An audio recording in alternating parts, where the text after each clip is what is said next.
You're watching NFL Daily. Mitchell Renz here from Chat Sports. And coming up here on today's show, we're going to look at Lamar Jackson, latest around his contract extension. He said some interesting things, and I figured I'll talk about that news, and then I'll project what type of deal I believe the Ravens quarterback's going to get. Sam Darnold, he's been mentioned in a trade rumor. We'll talk about that. Alvin Kamara, is he going to end up getting suspended? I know my fantasy teams want to know. And then at the very end of this cut, we're going to go through all the NFL news and important notes that happened today. But let's first talk about Lamar. And Jackson was asked, hey, what's going on here with this contract extension? And he kind of implied that he's going to cut off the extension negotiations with the Ravens once the season starts. And you hear a lot about contract negotiations, especially with quarterbacks, because of the offseason that we've had with multiple quarterbacks getting big-time deals. But the thing with Lamar is there's not a lot of urgency, or at least it doesn't really seem like there is a lot of urgency from him and his camp. Remember, his agent is his mother. So, there's a lot of people like, Lamar, you got to get this process started a little quicker. But for him, he's like, you know what? I'm not going to talk about it once the season starts. And the season for Baltimore starts on September 11th versus the New York Jets. For me personally, if I'm Lamar and if I'm the Ravens, I want to try to get this deal done way before this happens, because as far as I'm concerned, and this has been something that I know almost every single host has talked about on this show, the longer and longer you wait, the more and more money it's probably going to cost. Like if they would have got it done before Kyler Murray would have got it done earlier in the offseason, it probably would have been a little bit cheaper. Now, Yahoo Sports had this to say on Jackson's contract extension. Jackson will likely seek to surpass Murray's $230.5 million figure. While Murray has shown flashes of brilliance, Jackson has performed much better over his career. He has a pretty good argument to get more money. Now, when you talk about getting more money than Murray, as it stands right now, you look at the highest paid quarterbacks per year, Aaron Rodgers comes in at number one with 50.27. Murray on screen at 46.1. Deshaun Watson, Patrick Mahomes, and Josh Allen. What's going to be interesting, though, to see with Jackson's contract is how much of the guarantees come in, because Deshaun Watson's deal has really screwed up a lot of things, and I think what you're going to see is a mix between Watson's deal and a mix between Kyler Murray's deal, because Murray got 160, Watson got 230. And I'm telling y'all right now, if I'm Lamar Jackson's agent, I'm looking for that type of dollar bills, y'all. So let me know, will Lamar Jackson's contract surpass Kyler Murray? When you see the Murray deal, okay, it is $46 million per year. 230 and a few change that got over Deshaun Watson's deal. Is it going to surpass that? If you're like, yes, it is, I want you to type P for pass. If you're like, you know what? I don't think he's going to get there, I want you to type W for won't. I'm going to sit up here and very confidently say, yes, it's going to surpass Kyler Murray for two reasons. One, I can make an argument that Lamar Jackson has a better overall career thus far than Kyler Murray. Also, it's just how contracts work in the NFL. Whoever gets the one deal, if the quarterback is legit, chances are he's going to get a bigger deal. I think the real question is, how much guaranteed dollars does he get? Because if Deshaun Watson's getting $230 million and Kyler Murray had $160 million, you have to sit there as the agent and say, I want more money than Kyler Murray. I don't know if you're going to get as much as Deshaun, but you should make the argument. I mean, there's no way that you can walk into that room and say, hey, if Deshaun Watson's getting that much money, I don't deserve that much money. Here's the issue, though.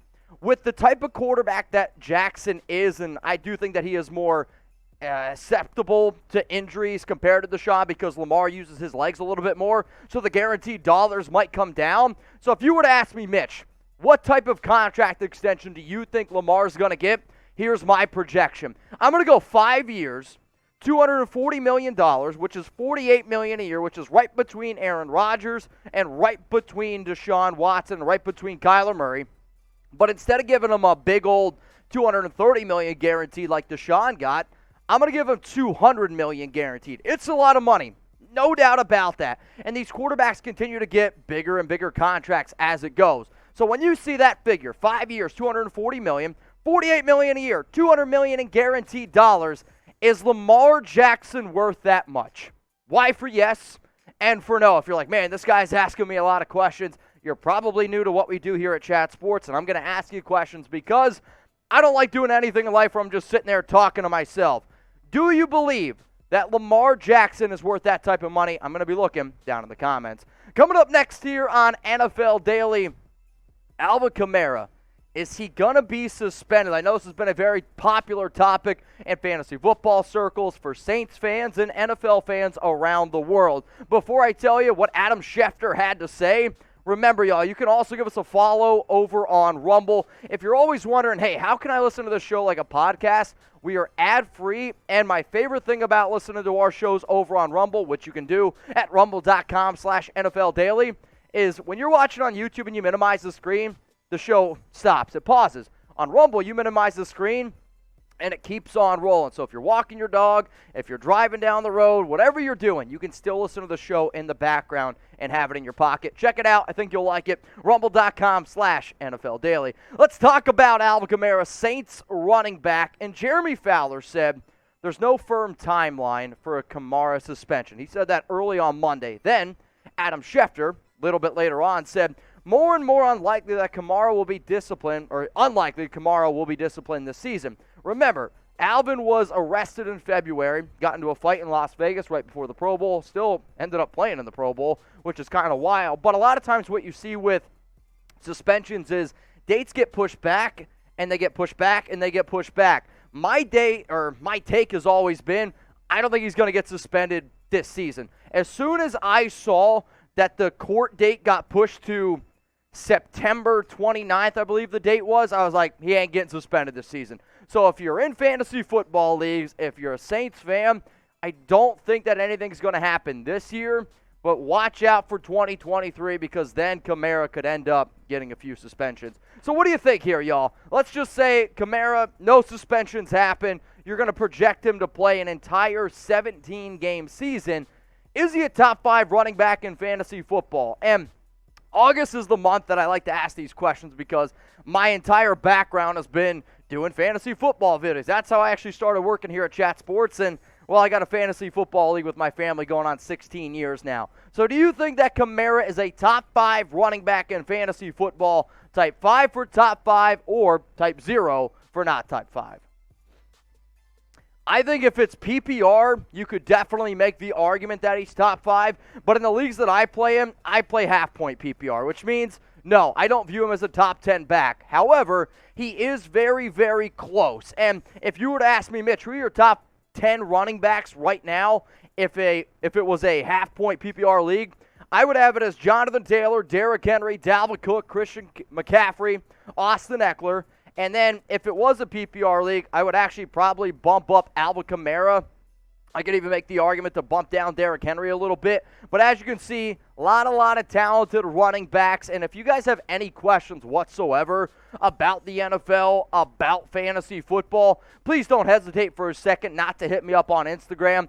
My DMs are open. I like chatting about football. I like talking to people about fantasy football. So if you have an Instagram, you can just hit me up at Mitchell Renz 365. Or if it's easier for you, get out your camera, scan that QR code, and fire the questions away.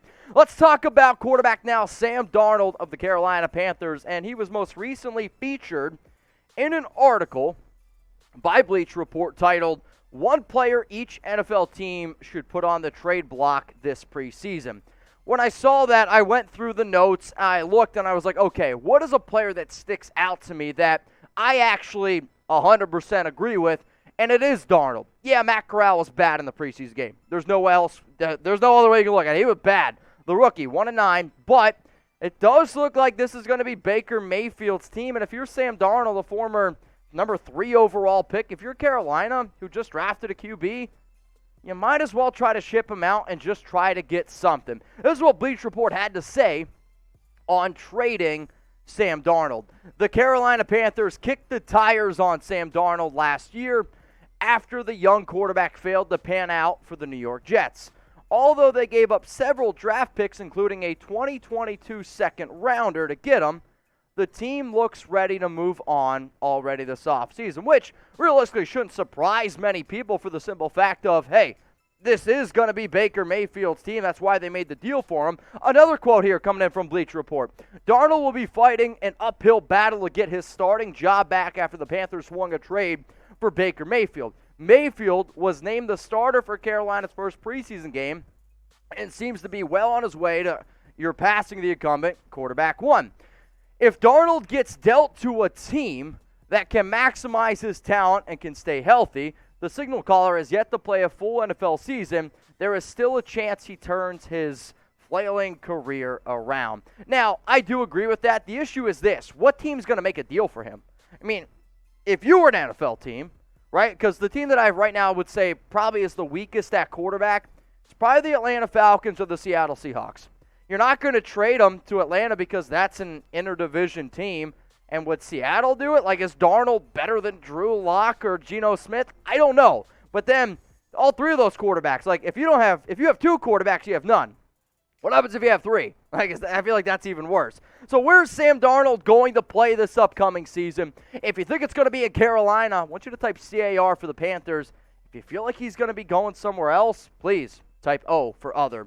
Coming up next here on NFL Daily, let's go through here and look at some NFL news and notes of some important things that happen around the National Football League. The one day that I want you to keep track of, or actually I should say 3 days, because one's coming up tomorrow, is on Tuesday, 4 p.m. Eastern Time, so August 16th.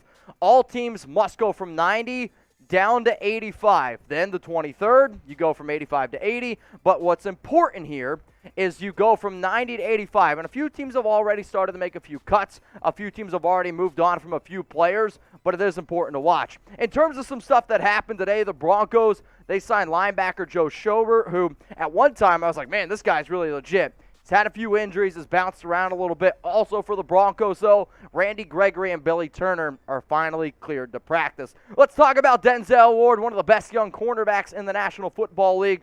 The Browns have activated him from the PUP list, which now he can begin practicing. And for a lot of these star, young, studded players, you want the timetable to give them about 3 weeks until the actual NFL season starts. Bad news here for 49ers fans. Jimmy Ward, he's got a hamstring injury. That was reported last week, but Kyle Shanahan now says it's worse than others. Like, it's worse than expected. And any time I see hamstring, especially when you can see the coach's face like it's not good, they can linger. Not good news for the San Francisco 49ers. Some good news, though, for the Baltimore Ravens. Marcus Peters finally has passed his physical. He's off the PUP list. If you guys remember last season, right before the Monday Night Football game up against the Raiders in Week 1, he tore his ACL. He's getting up there in age. Baltimore's done a lot of things this offseason to build around that secondary. Let's go talk about another cornerback here, Mackenzie Alexander. He signed with the Miami Dolphins after a workout, and the reason why they did this is because Miami was hoping to have Trill Williams. Unfortunately for him, he got injured,